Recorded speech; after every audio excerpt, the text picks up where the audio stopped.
Hello there. I am here with Madison James from B98.5.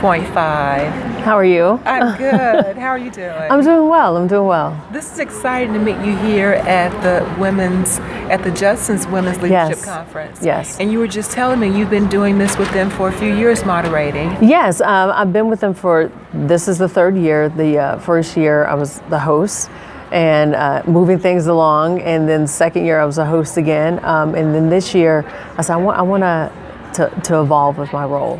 I want to get to a way where I can have the girls one-on-one and moderate and kind of share my experiences and what it's like to kind of navigate as a woman in leadership. So moderating and then hosting, share with everyone the distinctions between those two roles. Well, the distinction between the two roles, with hosting, I'm the one that's making everything roll through, making everyone feel comfortable, introducing the speakers, also taking Q&A, which we've done in the past, which is like moderating, but on the bigger scale in the main auditorium. Okay. But not being able to have that one-on-one access that I felt like people were asking for from me after it was over, because when you're hosting and running the show, your job is to make sure everything runs smoothly, everything transitions well, and the points are still put across. So you feel that you made some connections today that you were not able to make? Oh yes.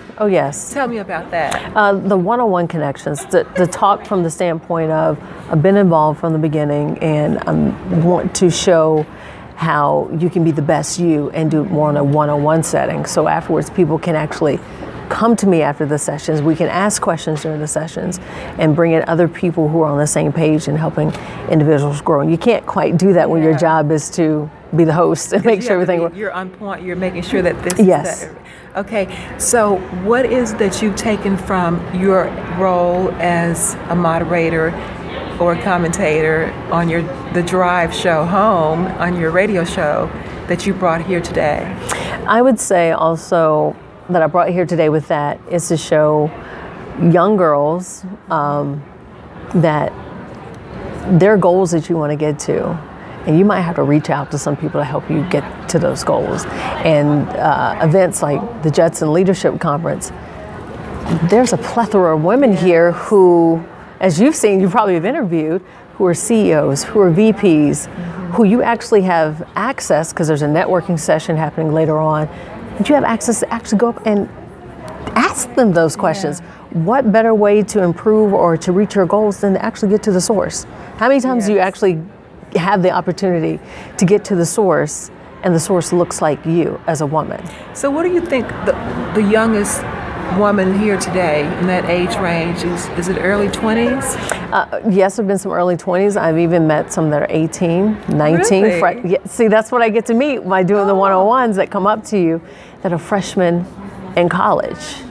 Coming here already, I'm thinking, wow, if I had that opportunity, if I was younger, This is really interesting to me because I work with young women and girls, and to know that girls or teenagers who are here, was that something that you guys actively went out to get younger women and girls here, the girls who were teenagers? Well, I don't know if it was an active situation, or a lot of the girls, because that's how I got involved initially, was through sports. Like, that's the connection. That's why I've seen all these tall girls. Yeah, I'm a former collegiate Division I athlete, and I'm not gonna say we're wired a little differently, but we're wired a little differently. And to be able to use this as a platform to show young girls, like, we're gonna think a little bit differently how we approach certain things. We may be a little bit more aggressive than what you're gonna see once you get in the workforce. Because you have to think about this, if you play a sport, you're used to being on a team with other girls with the same mindset. Yes. And then we get in the workforce, not to say this in a bad way, some of those women are not on the same mindset. So you're sometimes the outsider looking in, because we've been trained at an early age to go after our dreams, to go after what we want. I never look in a situation and go, well, I can't do that. We just do it and make it happen. So tell me, just the last question. So what sport did you play? Basketball. Okay, and so how did you leverage that into the work that you're doing now? I would say how I leverage, I'm just saying, like, being an athlete and doing all that, you don't understand what no is.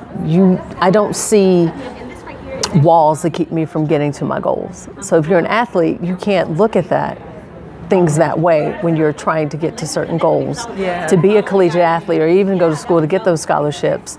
So in the workforce, there's no such thing as, oh, I can't do that. I just go, okay, this is what I want to do. Here's how we're going to do it. Like it's a different type of a drive. Sometimes it can be alienating, but you just figure it out and you do it. Well, this is really fascinating to me. I have loved my conversation with you. Oh, I've had so much fun talking with you. Thank you. Thank you. Thank you. Thanks.